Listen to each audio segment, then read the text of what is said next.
নমস্কার, aroma of রান্নাঘরে আপনাদের সকলকে স্বাগতম। আজকে আমি নেপালের একটা ফেমাস স্যুপ বানাচ্ছি, রিলদোক স্যুপ। দারুণ সুন্দর খেতে হয়। এটা একটা পটাটো বেস স্যুপ। এটা শীতকালে ওখানে খুব খায়। আমি যখন নেপালে ছিলাম ভীষণ খেয়েছি। আমার ভীষণ প্রিয় স্যুপ ছিল এটা। আপনারা হয়তো ভাবছেন যে বানাচ্ছি স্যুপ, অথচ আমি এই ওখলি বা হামালদিস্তাটা দিয়ে কি করছি। আজকে কিন্তু পুরো স্যুপের কাজটাই এটা দিয়ে হবে। দেখুন, আমি এখানে একটা বেশ বড় সাইজের বয়েল আলু নিয়েছি আর ওর খোসাটা পুরোপুরি ছাড়িয়ে নিচ্ছি। খেয়াল রাখবেন খোসা যেন একদমই না থাকে। আলুটার খোসাটা পুরোপুরি ছাড়িয়ে নিয়েছি আর এবারে একটা মিডিয়াম সাইজের টমেটোকে আমি চপ করে নিচ্ছি। খুব বেশি কুচোনোর দরকার নেই, একটু বড় বড় থাকলেও কোনো অসুবিধা হবে না, বরং খেতে আরও ভালোই লাগবে।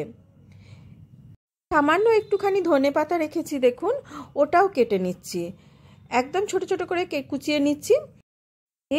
ওই যে ওখলিটা বা হামালদিস্তাটা রেখেছিলাম তার মধ্যে 4 থেকে 5 কোয়া রসুন আমি আগে থেকে ছাড়িয়ে রেখেছিলাম, ওটা আগে দিয়ে দিলাম।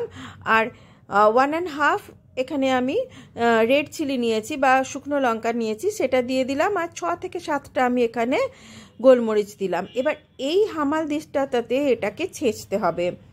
এটা কিন্তু মিক্সিতে করলে খুব একটা ভালো টেস্ট আসবে না, সেই জন্য চেষ্টা করবেন হামালদিস্তা বা ওখলি বাড়িতে থাকলে তাতেই করার।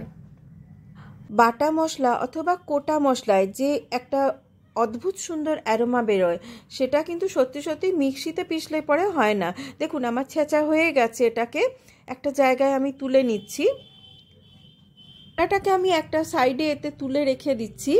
আর এই যে হামালদিস্তাটা আছে এটা ধোয়ার দরকার নেই, এর মধ্যেই আমি যে বয়েল আলুটা রেখেছিলাম সেটা টুকরো টুকরো করে দিয়ে দিচ্ছি।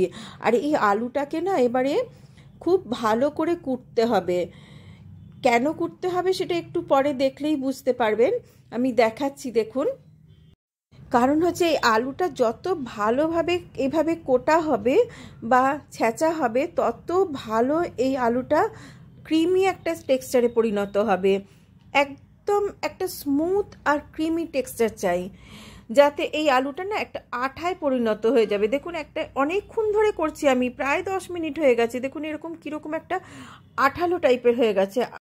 যখন দেখবেন এরকম হাতে করে নিয়ে একটা বলের আকারে দেয়া যাচ্ছে, তখন জানবেন আপনার এটা কিন্তু রেডি হয়ে গেছে। অনেকক্ষণ ধরে এটাকে এভাবে কুটলে পরে আলুটা এরকমই হয়ে যাবে। আলুটা আমার প্রিপেয়ার হয়ে গেছে। এবারে আমি কড়াইয়ের মধ্যে দিয়ে দিচ্ছি। আপনারা চাইলে পুরো স্যুপটাই আপনারা বাটারে করতে পারেন। আমি রিফাইন অয়েলের মধ্যে ওই যে কুটে রেখেছিলাম যে মশলাটা, সেটা প্রথমে দিয়ে দিলাম। এটা একটু ভাজতে হবে। খেয়াল রাখবেন কখনোই যেন রসুনে কালার না চলে আসে। খুব বেশি ডার্ক কালার হয়ে গেলে কিন্তু স্যুপ খেতে ভালো হবে না। জাস্ট একটু হালকা একটা গোল্ডেন কালার চলে আসবে, তখনই এর মধ্যে দিয়ে দেবেন ওই টমেটোটা। দেখুন রসুন আর লঙ্কা আর গোলমরিচটা কিন্তু ভাজা হয়ে গেছে। এবারে আমি এর মধ্যে দিয়ে দিচ্ছি সে আগে থেকে কুচিয়ে রাখা টমেটোটা। টমেটোটাকে একটুখানি গলা পর্যন্ত ভাজতে হবে। এর সঙ্গে টমেটোটা একটু ভাজা ভাজা হতে না হতেই আমি এর মধ্যে দিয়ে দিচ্ছি স্যুপের জন্য আন্দাজ মতন করে নুনটা।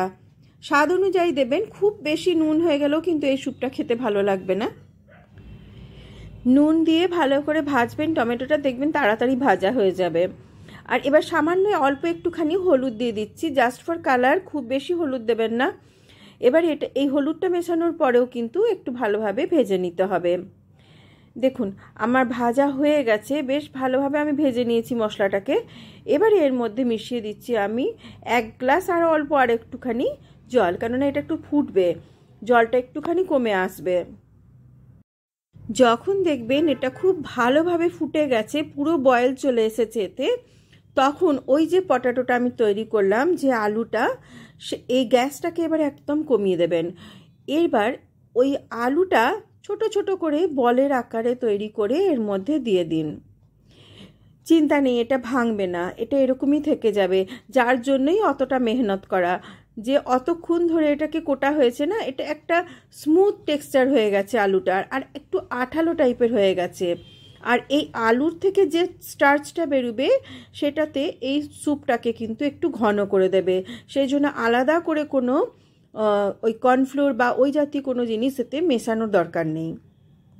আপনারা যেরকম সাইজের বল চান সেরকম সাইজে দিতে পারেন। আমি ছোট ছোট করে দিচ্ছি দেখতে সুন্দর লাগবে বলে। ঠিক দেখে মনে হচ্ছে না ছোট ছোট রসগোল্লা? আহা, দারুণ লাগে এই স্যুপটা খেতে, এত সুন্দর একটা গন্ধ বেরোচ্ছে, আমি আপনাদের বোঝাতে পারবো না। যখন দেখবেন বেশ ভালোভাবে ফুটে গেছে, খুব বেশিক্ষণ ফোটাবেন না, দেখলেই বুঝতে পারবেন যে স্যুপের টেক্সচারটা একটু ঘন হয়ে এসেছে। এবার আমি গ্যাসটাকে নিভিয়ে দিলাম। ওপর থেকে একটুখানি ধনেপাতা আর একটুখানি পেঁয়াজের পাতা ছিল বাড়িতে, সেই পেঁয়াজ পাতা একটুখানি ওপর থেকে আমি ছোট ছোট করে টুকরো করে কেটে রেখেছিলাম, সেটা ছড়িয়ে দিলাম। আহা, দারুণ টেস্টি হয় এই স্যুপটা। রেসিপি কীরকম লাগলো আমাকে অবশ্যই কমেন্ট বক্সে জানাবেন। আর যদি ভালো লেগে থাকে তাহলে প্লিজ একটা লাইক করে দেবেন। আর আপনাদের একটা লাইক না আমাকে দারুণ ইন্সপায়ার করে আরও একটা নতুন রেসিপি আনার জন্য। যে সমস্ত দর্শক বন্ধু চ্যানেলে নতুন দর্শক তাদের উদ্দেশ্যে বলছি, প্লিজ চ্যানেলটাকে সাবস্ক্রাইব করে আমার পাশে থাকবেন। আর পুরনো দর্শক বন্ধুদের তো অবশ্যই পাশে চাই। এখন পরিবেশন করবেন একটা বাটারের কিউব আর এরকম একটা ছোট্ট ধনেপাতার টুকরো দিয়ে পরিবেশন করুন, দারুণ ভালো লাগবে।